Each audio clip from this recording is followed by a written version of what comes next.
Baba Saheb doctor Bhimrao Ambedkar का जीवन परिचय। बाबा साहेब डॉक्टर भीमराव अंबेडकर भारतीय इतिहास के उन महान व्यक्तित्वों में से एक हैं जिन्होंने न केवल दलित समाज बल्कि पूरे राष्ट्र के जीवन और विचारों को गहराई से प्रभावित किया। उनका जन्म 14 अप्रैल 1891 को मध्य प्रदेश के महू, अब डॉक्टर अंबेडकर नगर में एक दलित महार परिवार में हुआ। उनके पिता रामजी मालोजी सकपाल ब्रिटिश भारतीय सेना में सूबेदार थे और माता भीमाबाई एक संस्कारवान व दृढ़ विचारों वाली महिला थीं। भीमराव 14 बच्चों में सबसे छोटे थे। प्रारंभिक जीवन और शिक्षा। जातिगत भेदभाव का अनुभव। बचपन से ही उन्हें जातिगत भेदभाव का कठोर अनुभव मिला। स्कूल में उन्हें अलग जगह बैठाया जाता था, पानी छूने की अनुमति नहीं थी और शिक्षक भी उनसे दूरी बनाए रखते थे। शिक्षा के प्रति समर्पण। ये भेदभाव उनके मन में शिक्षा और समानता के महत्व को और दृढ़ करता गया। कठिन परिस्थितियों के बावजूद उन्होंने अपनी पढ़ाई जारी रखी और 1907 में हाई स्कूल परीक्षा उत्तीर्ण की। यह उनकी जाति के लिए एक दुर्लभ उपलब्धि थी। उच्च शिक्षा और विदेश यात्रा। आगे की शिक्षा के लिए वे बड़ौदा राज्य के महाराजा सयाजीराव गायकवाड़ के सहयोग से अमेरिका के कोलंबिया विश्वविद्यालय गए। 1915 एमए की उपाधि प्राप्त की। 1917 पीएचडी की उपाधि प्राप्त की।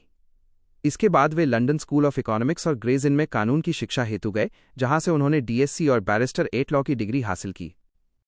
सामाजिक सुधार और दलित आंदोलन। भारत लौटने के बाद उन्होंने सामाजिक सुधार और दलित आंदोलन को नई दिशा दी। लक्ष्य: अस्पृश्यता, जातिगत उत्पीड़न और सामाजिक अन्याय के विरुद्ध मजबूत आवाज उठाना। महत्वपूर्ण प्रकाशन: बहिष्कृत हितकारिणी सभा, मूकनायक, बहिष्कृत भारत और पूरा हिंद जैसे समाचार पत्रों के माध्यम से समाज में जागरूकता लाई। ऐतिहासिक आंदोलन। 1930 के दशक में उन्होंने मंदिर प्रवेश आंदोलन और चावदार तालाब सत्याग्रह जैसे ऐतिहासिक आंदोलनों का नेतृत्व किया, जिनका उद्देश्य दलितों को समान नागरिक अधिकार दिलाना था। संविधान निर्माण में योगदान। भारतीय स्वतंत्रता संग्राम के दौरान वे सामाजिक न्याय और राजनीतिक अधिकारों के महत्वपूर्ण विचारक बनकर उभरे। पद: स्वतंत्र भारत की संविधान सभा में वे मसौदा समिति के अध्यक्ष चुने गए। भूमिका: भारतीय संविधान के निर्माण में प्रमुख भूमिका निभाई।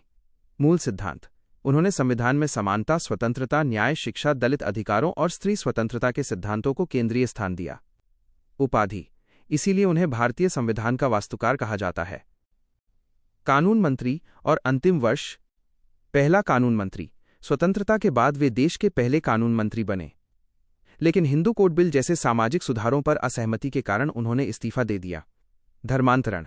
1956 में उन्होंने बौद्ध धर्म को अपनाया और लाखों अनुयायियों के साथ बौद्ध धर्म दीक्षा आंदोलन का नेतृत्व किया। निधन: 6 दिसंबर 1956 को उनका निधन हो गया। विरासत। उनकी विचारधारा आज भी भारतीय समाज को दिशा देती है। सामाजिक समानता, शिक्षा, मानवाधिकार और लोकतंत्र के अग्रदूत के रूप में बाबा साहेब का योगदान सदैव प्रेरणादायक रहेगा। उनका जीवन संघर्ष, निष्ठा और अटूट संकल्प का प्रतीक है, जिसने करोड़ों लोगों के जीवन को रोशनी दी।